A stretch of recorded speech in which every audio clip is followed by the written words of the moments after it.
All right, vitamin D.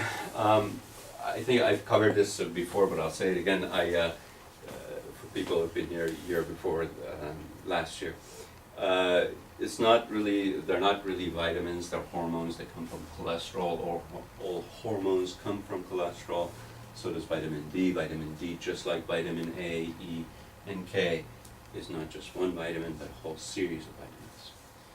The test that we are using today that shows like a significant number of people in California being vitamin D deficient is a test that was developed to see if kids in Scandinavia and Iceland, if they had enough vitamin D storage in their system to make it through the winter.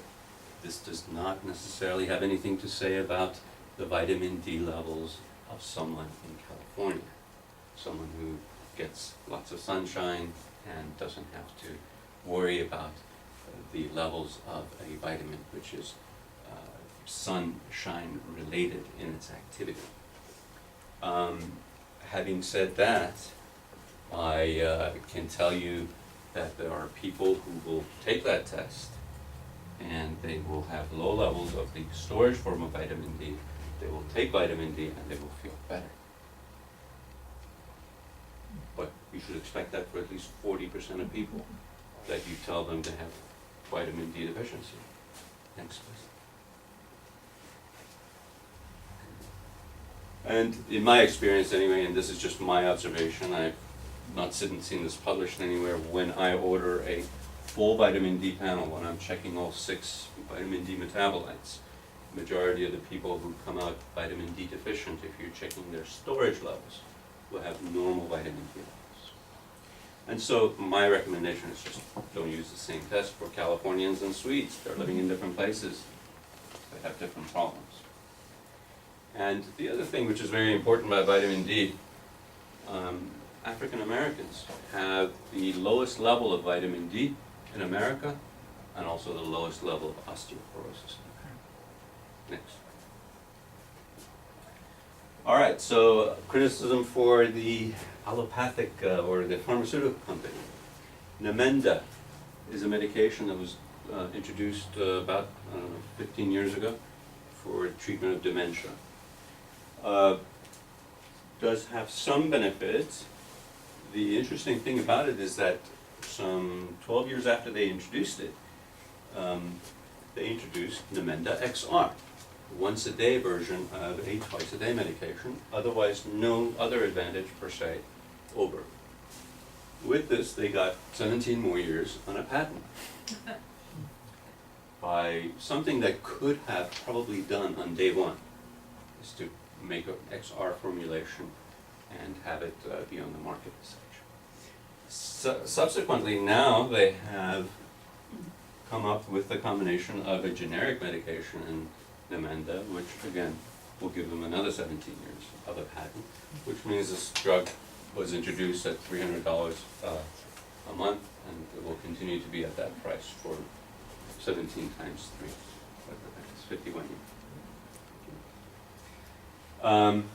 And so each reincarnation of the drug in whatever formulation is going to mean that we are going to have to pay a higher price for a much longer time than we should have. Next. The same thing, if you may have heard about these drugs, Celexa and Effexor are both drugs that are slightly that have 2 different substances in them that are different in the orientation of an atom around one other atom. And basically, the technology for separating these things, I think, existed shortly after both of these drugs were on the market. However, some 12 years later or so, after they were introduced, they were separated, introduced into the market as Lexapro and Prestige, which are the newer versions, which just became generic after another 15 years or so. Next. Okay. Vaccines.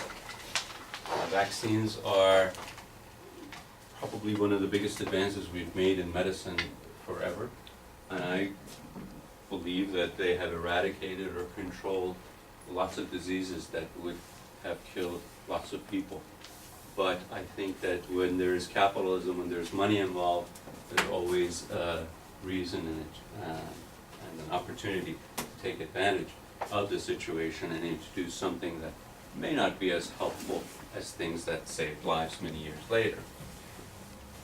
Go to the next one. So the flu vaccine, I thought about the flu and I decided, let me do some research, because I've kind of innately not liked the flu vaccine for a very long time, and I reacted to it last time I got it 20 years ago, so I've never gotten it since then. And I just didn't want my prejudice and my own brain escape mechanisms to subject you to things that are not true. So I went and did some research about it. Let me just, how many people in this room think that 50% of people get the flu every year? What, 50%? 40%? 30%? 10%? I actually looked it up, and in the studies where they looked at the efficacy of the flu vaccine, only 4% of people get the flu every year. So when you think about whether you should be immunized against the disease, there are two principles. Number one, is the disease common? Number two, is the disease deadly? Or somehow life-altering, some crippling thing that you carry with you for the rest of your life? These would be worth avoiding. If you're going to get a flu and you're going to be fine for a few days, you're going to get a cold, okay, maybe it's not worth messing with your immune system. Well, 4% of people get the flu every year apparently, and if they've been immunized against the flu, that number